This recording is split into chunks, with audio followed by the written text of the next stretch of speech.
भूर्भुवः स्वः तत्सवितुर्वरेण्यं भर्गो देवस्य धीमहि धियो यो नः प्रचोदयात्।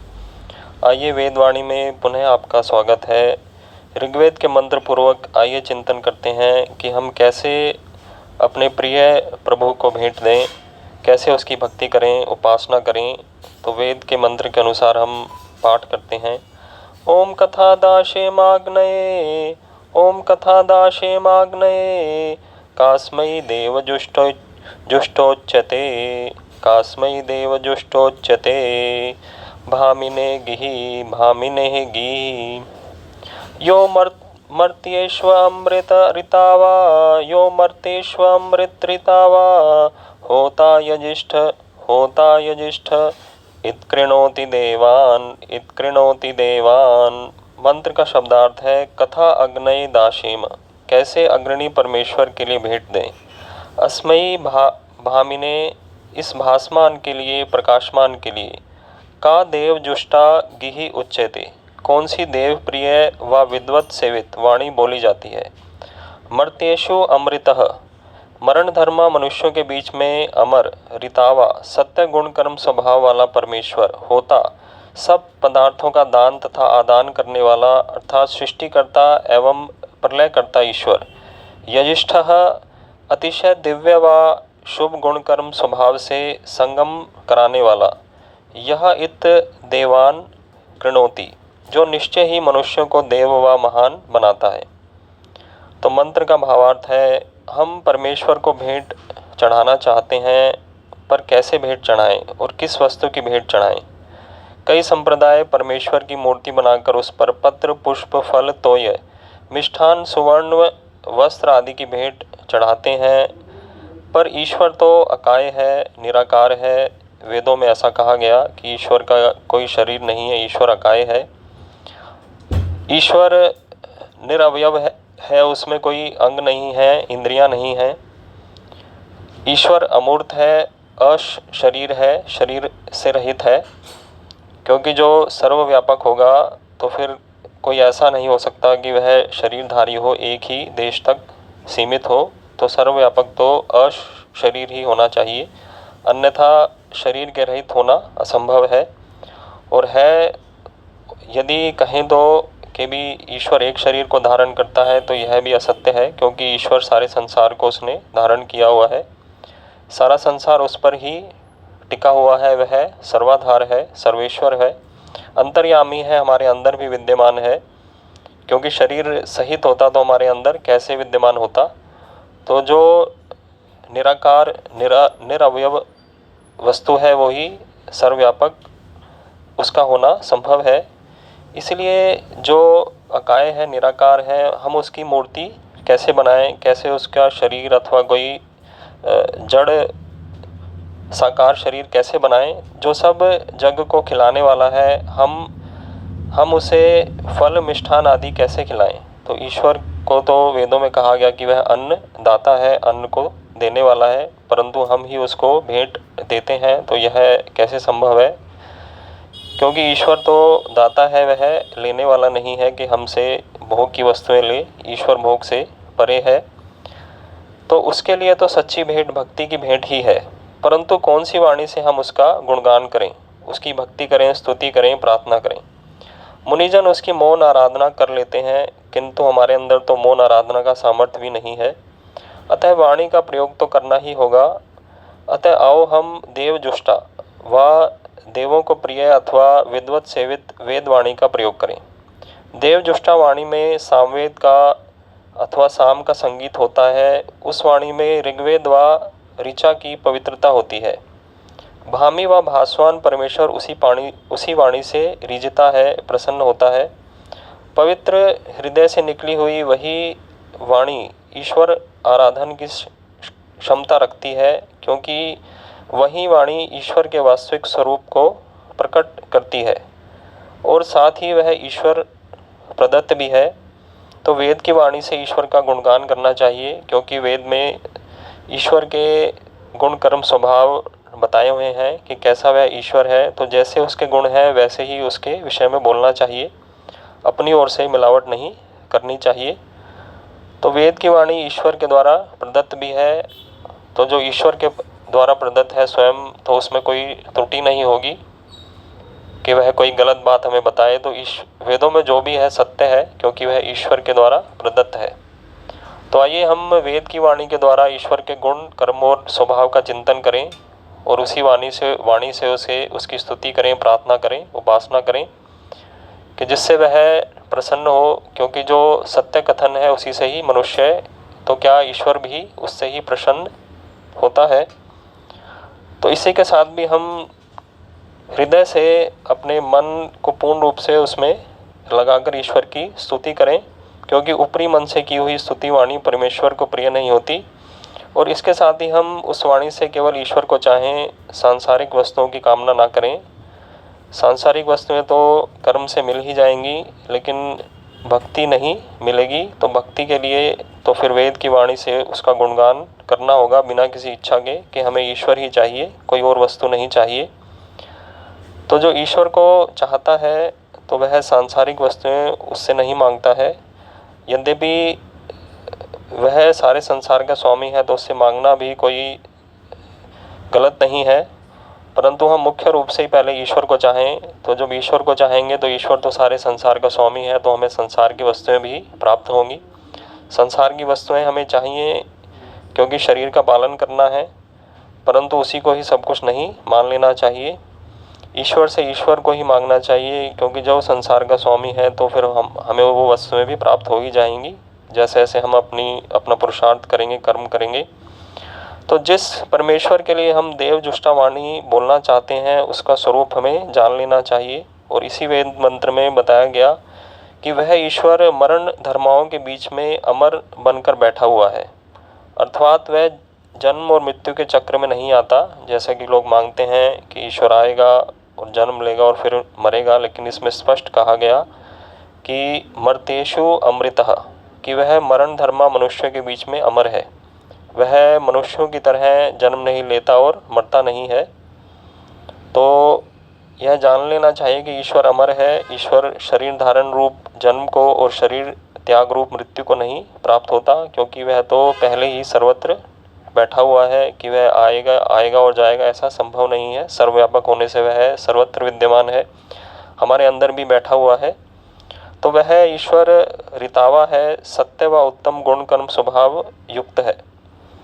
उसके गुण कर्म स्वभाव उत्तम है और सत्य है, ऐसा जान लेना चाहिए। ईश्वर झूठ नहीं है, और जो भी गुण कर्म स्वभाव बताए गए वह उत्तम है, बल्कि मनुष्यों से भी उत्तम है। तो वह होता है दान और आदान की क्रिया करने वाला है।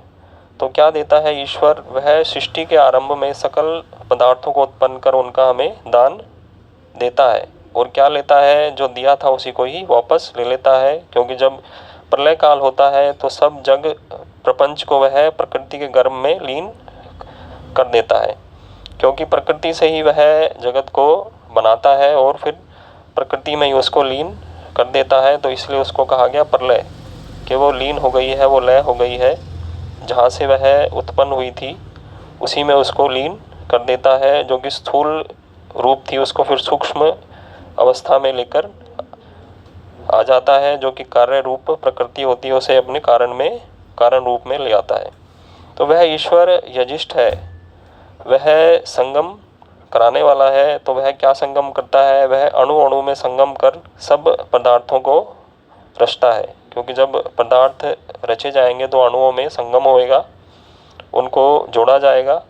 और इसी प्रकार अणुओं को जोड़कर वह सूर्य को, पृथ्वी को रचता है सृष्टि के आदि में। इस प्रकार परस्पर संगति कराने वाला है वह ईश्वर। और इसी प्रकार वह शरीर के विभिन्न अंगों में भी सामंजस्य उत्पन्न करने वाला है। शरीर की रचना भी हमारे ईश्वर ही करता है और उसमें सामंजस्य उत्पन्न करता है। साथ ही ईश्वर हमें दिव्य गुण कर्म स्वभाव से संगत करता है, इसलिए वह यजिष्ठ है और हमें उत्तम विद्या का देने वाला है। हमें उत्तम विद्या से संगत करता है। वेद की विद्या, उत्तम विद्या उसने दी है परमात्मा ने। तो वह अग्नि स्वरूप अग्रणी प्रकाशमान परमेश्वर मनुष्यों को देव बनाने की शक्ति भी रखता है। यदि आप दिव्य गुण कर्म स्वभाव युक्त देव बनना चाहते हैं तो आप ईश्वर की भक्ति करें, ईश्वर की उपासना करें और ईश्वर के ईश्वर ने जो हमें वेदों में और वेद के अनुकूल जो शास्त्र लिखे गए उनमें जो हमारे कर्म बताए गए हैं, जो आज्ञाएं दी हैं, उनका पालन करें तो हम भी दिव्य गुण कर्म स्वभाव वाले बन जाएंगे। तो अहिंसा, सत्य, अस्तेय आदि का पालन करें जैसा कि वेदों में बताया गया। किसी को भी अनावश्यक कष्ट न दें, किसी प्रकार का दुख दोगे तो हमें भी दुख की प्राप्ति होगी। तो इसीलिए यदि हम सुखी होना चाहते हैं, देव बनना चाहते हैं, तो हमें दिव्य गुण कर्म स्वभाव को धारण करना पड़ेगा। क्योंकि जैसे हमारे कर्म होंगे वैसा ही हमारा चरित्र भी बनता है, जैसे हमारे गुण कर्म और स्वभाव होंगे। यदि हमारा राक्षसों की तरह आचरण होगा तो हम राक्षस ही कहलाएंगे, लेकिन हमें देव बनना है तो हम अच्छे अच्छे गुण कर्म स्वभाव से युक्त हों, अहिंसा का पालन करें, किसी को अनावश्यक कष्ट ना दें, सत्य का व्यवहार करें कि जैसा हमारे मन में है वैसा ही बाहर होना चाहिए, झूठ छल कपट का आचरण ना हो। और इसी प्रकार हम अस्तेय अर्थात चोरी ना करें किसी पदार्थ की, यदि हमें देव बनना है। क्योंकि जो चोरी करता है वह दस्यु कहलाता है, वह दूसरों की वस्तुओं का हरण करता है, इसलिए उसको दस्यु कहा गया। तो हम देव बने, तो देव बनने के लिए हमें ईश्वर की आराधना करनी पड़ेगी और उसकी आज्ञाओं को मानना पड़ेगा। तो आइए हम उस दिव्य प्रभु की देव जुष्टा व वेदवाणी का सेवन करें और उसी के द्वारा उसका पूजन और वंदन करें कि जिससे हम भी उसके अनुसार आचरण करके देव बने। तो आइए हम एक उपनिषद के श्लोक का भी चिंतन कर लेते हैं अपनी वाणी को विराम देने से पहले, कि मुंडकोपनिषद में ऋषियों ने क्या कहा ईश्वर के विषय में। तो यह उपनिषद जो है वह गुरु लोग अपने शिष्यों को ब्रह्म विद्या देने के लिए उन्होंने लिखा है। पहले ऐसे ही बताते थे शिष्यों को सामने बिठाकर, उपनिषद यानी समीप, उपनिषद यानी बैठना।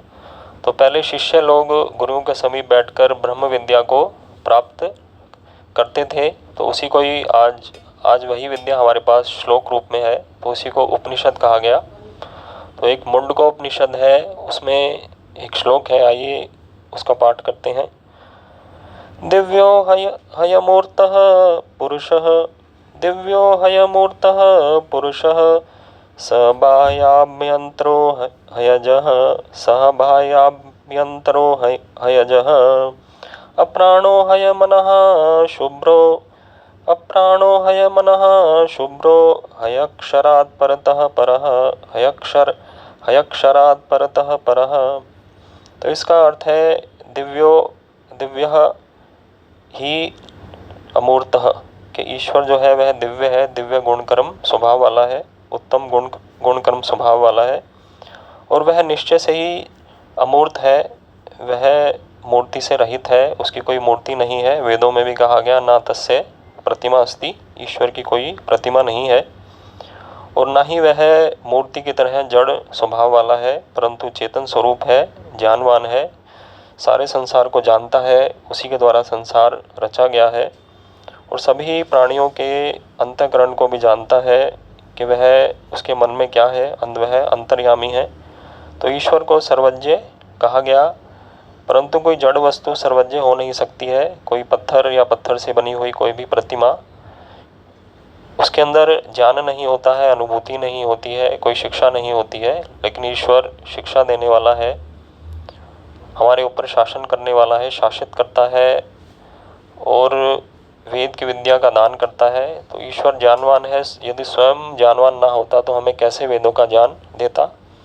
तो अपने विस्तृत ज्ञान से उसने वेदों को उत्पन्न किया और जो हमारे लिए आवश्यक ज्ञान था उसने प्रदान किया, मूल विद्या दी है, विस्तार नहीं किया।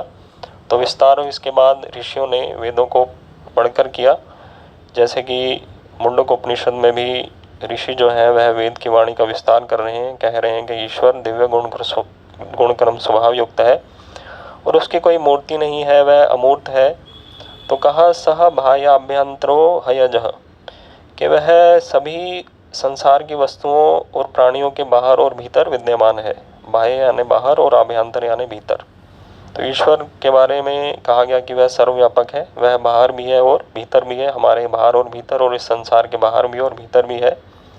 और हयजः अर्थात वह परमेश्वर निश्चय से ही अज है, अजन्मा है, स्वरूप से भी और शरीर धारण रूप से भी उसका जन्म नहीं होता है, और ना ही शरीर त्याग रूप से उसकी मृत्यु होती है। तो आगे कहा गया अप्राणो हयमनः, कि वह प्राण से रहित है, क्योंकि जब शरीर ही नहीं है तो उसे प्राणों की आवश्यकता नहीं है श्वास लेने और छोड़ने की। इसी प्रकार उसमें कोई सूक्ष्म शरीर जैसे कि मन भी नहीं है कि जिससे वह संकल्प विकल्प करे, ऐसा कोई स्थूल शरीर नहीं है, परंतु वह अपनी स्व शक्ति से ही चिंतन और मनन करता है, कोई सूक्ष्म शरीर नहीं है।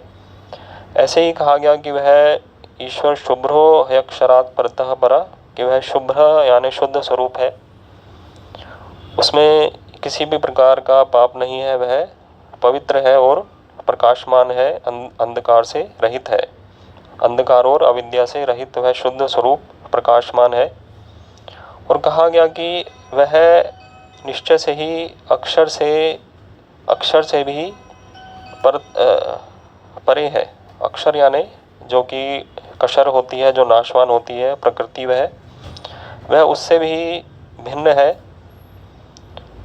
कई लोग प्रकृति को ही पुरुष मान लेते हैं, जबकि प्रकृति और पुरुष में भेद है। यह सारा संसार प्रकृति से बना है और जो कि जड़ है, और इसमें जो चेतना दिखाई दे रही है वह भी केवल जीवात्मा और परमात्मा के कारण से विद्यमान है, क्योंकि दोनों ही जीवात्मा और परमात्मा चेतन स्वरूप है। वह जहाँ रहेंगे वहाँ पे चेतना लेकर आएंगे। प्रकृति की अपनी कोई चेतना नहीं है, कोई जान नहीं है, कोई भी क्रिया नहीं है, लेकिन इसमें जितनी भी क्रियाएं होती हैं वह सर्वप्रथम जीवात्मा आत्मा परमात्मा द्वारा ही उत्पन्न होती हैं। तो जो ईश्वर है वह अक्षर से, वह प्रकृति से भी परे है, वह उससे भिन्न है। और यहाँ पर परे होने का अर्थ यह भी हो सकता है कि वह उसके भीतर छुपा हुआ है और प्रकृति के आवरण के कारण दिखाई नहीं देता है। तो कहा गया कि सत्य स्वरूप परमात्मा का जो स्वरूप है वह सोने के ढक्कन से छिपा हुआ है। तो यह प्रकृति सोने का ढक्कन है, यह लुभावनी दिखाई देती है, स्वर्ण में है, और मनुष्य इसी में ही लिप्त रहता है, परंतु जो इसमें छिपा हुआ परमात्मा है वह उसको देख नहीं पाता है, उसकी अनुभूति नहीं कर पाता है। तो हमें प्रकृति से परे उस ईश्वर को जानना है, तो हमें प्रकृति का त्याग करना पड़ेगा, हमें अंतर्मुख होना पड़ेगा, बाह्य विषयों को छोड़ना पड़ेगा जो इंद्रिय के विषय हैं। तो हमें ब्राह्मी स्थिति में आना पड़ेगा, जैसे कि गीता में कहा गया कि जैसे कछुआ अपने अंगों को समेट लेता है अपने भीतर, ऐसे ही इंद्रियों के विषयों से मनुष्य को पृथक होना है, अंतर्मुख होना है।